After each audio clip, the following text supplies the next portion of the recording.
요람에서 무덤까지라는 말이 있습니다. 한 사람의 인생을 태어날 때부터 죽을 때까지 어떤 사회 어떤 복지 정책이라든지 어떤 사회 정책이 그 사람을 책임져 주겠다, 그런 말인데 실제로는 불가능하지요. 어떤 한 사람의 인생을, 그 사람의 인생을 완전히 책임져 주겠다, 안전하게 책임져 주겠다, 실제로는 어떤 정책도, 어떤 기구도, 어떤 사람도 그 사람의 인생을 책임져 줄 수 없습니다. 그런데 오늘 말씀에서는 다윗이 모태에서부터 내가 늙을 때까지 하나님께서 나를 지켜주시리다, 하나님에 대한 신뢰와 하나님에 대한 신뢰의 고백을 오늘 하고 있습니다. 하나님께서는 우리를 창세 전부터 계획하시고, 우리가 어머니 뱃속에 있을 때부터 우리가 지금 이 순간에 이르기까지, 또 우리가 늙어서 죽어 하나님 나라에 이르기까지 영원히 우리를 지키시기로 약속하신 하나님이십니다. 지금 말씀에서 다윗은 현재 원수로부터 쫓기고 있습니다. 이 다윗을 쫓고 있는 원수가 누구인지는 알 수 없습니다. 하지만 분명한 것은 다윗은 원수로 쫓기다 못해 미치광이 행세까지 하면서 살아남았던 사람입니다. 그래서 지금 다윗의 마음은 너무나도 피곤하고 곤고하고 슬프고 원수에게 쫓기고 있습니다. 하지만 그럼에도 불구하고 다윗의 발걸음을 움직이게 하는 것, 그 힘이 있습니다. 다윗이 계속해서 움직일 수 있게 만드는 그 힘은 바로 하나님께서 주시는 힘입니다. 3절 말씀에서 다윗은 하나님께 다음과 같이 고백합니다. 하나님, 주는 내가 항상 피하여 숨을 바위가 되소서. 주께서 나를 구원하라 명령하셨으니 이는 주께서 나의 반석이시오 나의 요새이심이니이다. 삶에 비빌 기둥이 하나도 없고 의지할 곳이 하나도 없었던 이 다윗, 어디 가서 마음 놓고 펑펑 울 곳 하나 없었던 다윗에게 하나님은 다윗이 피할 바위시고 다윗을 감춰주는 요새였습니다. 하나님의 능력은 원수의 손아귀에서 그를 구원하시고 오히려 원수에게 수치와 무한을 당하게 하시는 그런 하나님이셨습니다. 그렇다면 하나님께서는 다윗의 인생 언제부터 다윗의 피할 바위시고 다윗의 요새로 역사하셨을까요? 6절 말씀을 보면 다윗이 고백합니다. 나의 어머니의 배에서부터 주께서 나를 택하셨으니. 하나님께서는 다윗이 어머니의 뱃속에 있을 때부터 함께 하셨다고, 선택하셨다고 고백하고 있습니다. 17절 말씀을 보면은 나를 어려서부터 교훈하셨으므로,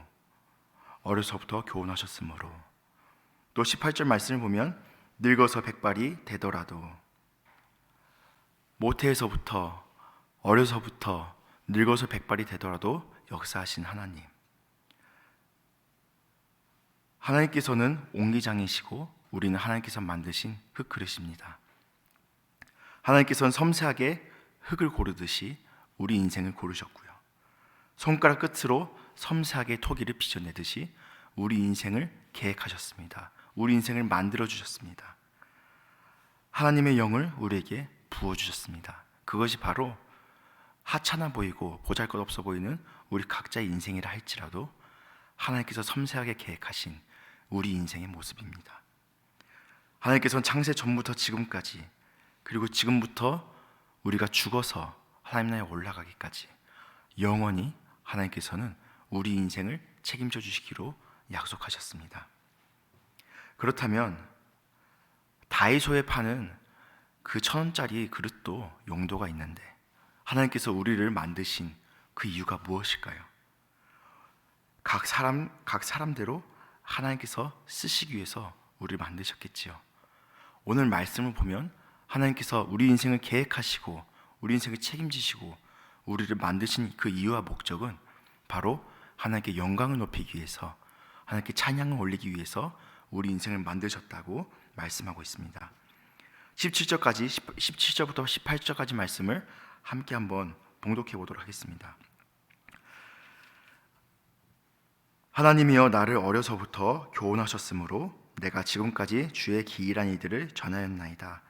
하나님이여 내가 늙어 백발이 될 때에도 나를 버리지 마시며 내가 주의 힘을 후대에 전하고 주의 능력을 장래의 모든 사람에게 전하기까지 나를 버리지 마소서. 아멘. 하나님께서는 어려서부터 다윗에게 가르치신 내용이 무엇이냐면은 하나님의 길, 하나님의 율례와 법도를 가르쳐 주셨습니다. 그리고 그가 노년에 이르기까지 다윗을 버리지 않으시고 다윗을 지켜주셨습니다. 심지어 다윗이 자신의 아들 압살롬에게 쫓길 때마저도 하나님께서는 그를 지켜주셨습니다. 왜냐하면 하나님께서는 다윗에게 맡기신 사명이 있었기 때문입니다.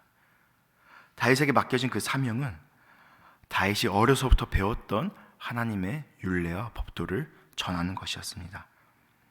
이를 말할 수 없는 다윗의 인생 가운데 하나님께서 역사하신 그 말씀들과 하나님께서 경험적으로 역사하신 다윗에게 역사하신 그 위대하심을 다윗은 전할 의무와 사명이 있었습니다. 하나님께서 키우시고 보호하신 다윗의 삶, 인생의 정점부터 아주 끔찍하고 수치스러운 순간까지도 역사하셨던 그 삶, 그 삶 가운데서 나타난 하나님의 위대하심을 전할 때 다윗의 인생이 정말로 빛나는 것입니다. 아무리 수치스러운 가운데 있을지라도 그가 하나님의 위대하심을 전할 때 그의 인생은 정말로 빛이 나는 것입니다.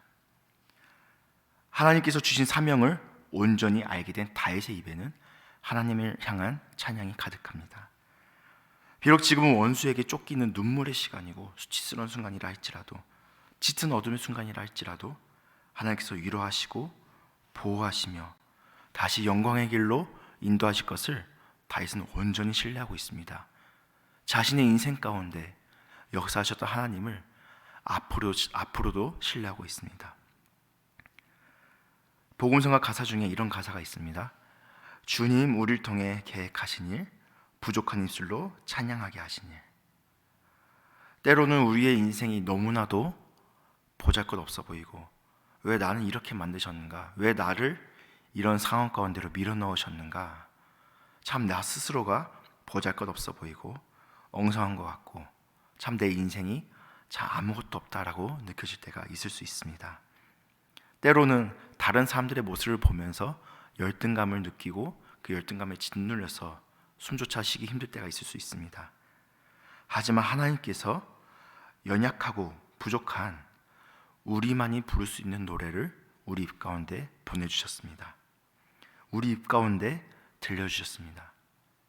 비록 아무리 기스가 나고 싸구려 재질로 만들어진 악기라 할지라도 그 악기가 명장의 손에 들려지면 그 어떤 악기보다도 깊고 아름다운 울림을, 아름다운 감동을 우리에게 줄 수 있음을, 하나님께서는 우리 인생을 창세 전부터 계획하시고 영원까지 함께 하기로 약속하셨습니다. 우리 인생에 가치 있는 이유는 내가 가치 있기 때문이 아닙니다. 내 손에 들려진 것이 가치 있기 때문이 아닙니다. 내 인생이 가치 있고 내 인생이 아름답고 내 인생이 빛날 수 있는 이유는 하나님께서 우리와 함께 하시기 때문에, 하나님께서 우리를 계획하셨고 우리 인생을 작정하셨고 우리와 함께 하시고 우리 영혼까지 약속하셨기 때문에 우리의 인생이 아름답고 빛나는 것입니다. 이번 주 이제 뜨거웠던 8월을 마무리하고 또 이제 스산한 가을 9월이 다가오고 있습니다. 우리의 뜨거운 눈물과 스산한 가슴을 우리의 피난처이신 하나님께 온전히 아뢰길 원합니다. 하나님께서는 분명 우리의 아픔을 찬양으로 바꾸시고 우리의 상처를 영광의 면류관으로 바꾸실 것입니다. 기도하겠습니다. 사랑과 은혜가 풍성하신 하나님 아버지 감사합니다. 하나님께서는 우리 인생을 계획하시고 우리 인생 가운데 함께 하시고 우리와 영원히 함께 하시기로 약속하셨습니다. 그 은혜에 우리가 감사드립니다. 우리가 우리의 상황을 바라보는 것이 아니라 우리를 정말 아름답게 만드실, 우리를 정말 아름답게 계획하실 하나님의 역사를 바라보게 하여 주시옵소서. 우리의 입에는 원망과 불평의 말이 아니라 이 상황 가운데서도 인도하신 하나님을 향한 찬양이 가득하게 하여 주시옵소서. 감사가 가득하게 하여 주시옵소서. 비록 우리가 아무리 힘든 상황 가운데 있을지라도 하나님께서 우리를 구원하시고 우리를 영광의 자리로 이끄실 것을 우리는 믿고 의지합니다. 하나님, 우리 가운데 함께하여 주시옵소서. 우리 가운데 감사와 찬양의 고백이 되어 주시옵소서. 예수님의 이름으로 기도합니다. 아멘.